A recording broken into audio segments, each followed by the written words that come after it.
Right here are my top 5 submissions that you can get from a front headlock position. Right here is how I get a guillotine choke from a front headlock position. So say you got your opponent, right?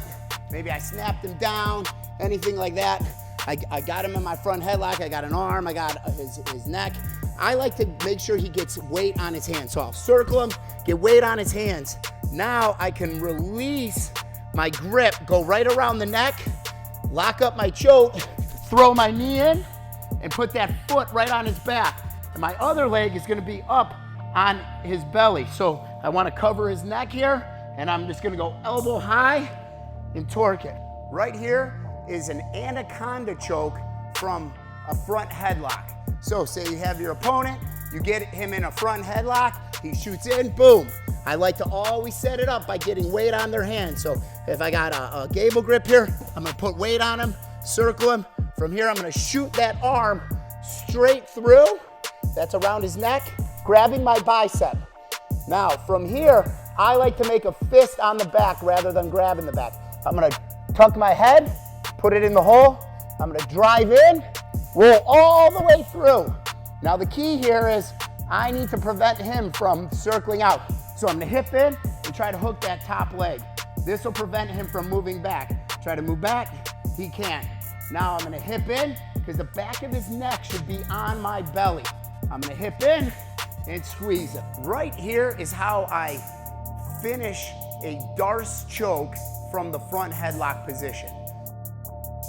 So, you got your opponent, whether I snap him, whether he shoots in on me, boom, I get him in that front headlock position.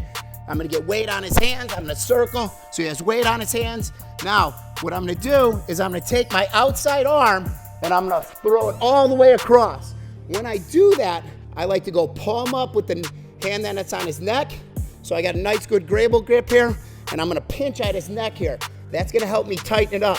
So when I get it here and I cut that angle onto the side, I'm gonna slide my arm that's on his neck all the way down, grab my own bicep, make a fist with my top hand, and from here, I've got my Darce locked in. But now I gotta finish. So I'm gonna bump him forward, drive in, and then I just squeeze and I try to put him on his back for the choke. Right here is what I call a Gable grip choke from the front headlock position. So, say that guy shoots in on you, boom, I get him front headlock position, circle a little bit. I wanna get to my Gable grip. Arm that's going around his head is palm down. Arm that's coming around the arm is palm up. From here, I need to take that outside arm and I need to attack at his elbow and pull his arm tight to his head. Now I'm gonna squeeze my elbows together. I'm gonna off my knees here. I'm gonna put my shoulder in his back and I'm just gonna squeeze the life out of him for the tap. This here is what I call a Polish necktie. And I know what you're thinking, Polish necktie, it's a Peruvian necktie.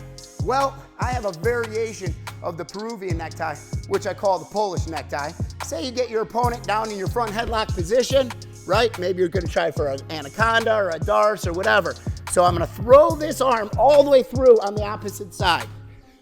From there, I need to switch my grip, palm up with the arm that's on the back of his neck and make sure it's going across his neck, not down his head. I'm gonna get off my knees here. So once I get off my knees, I'm gonna kind of cut the angle, make him think I'm taking his back or something, but I'm gonna stop and I'm gonna throw my left leg on his back, right leg over his head, right away, and I got him here. Now a typical Peruvian necktie is I'm pulling back and I'm pressing on the leg and I'll get the tap. I think a tighter way is what I call the Polish necktie. I'm gonna curl them in and way tighter.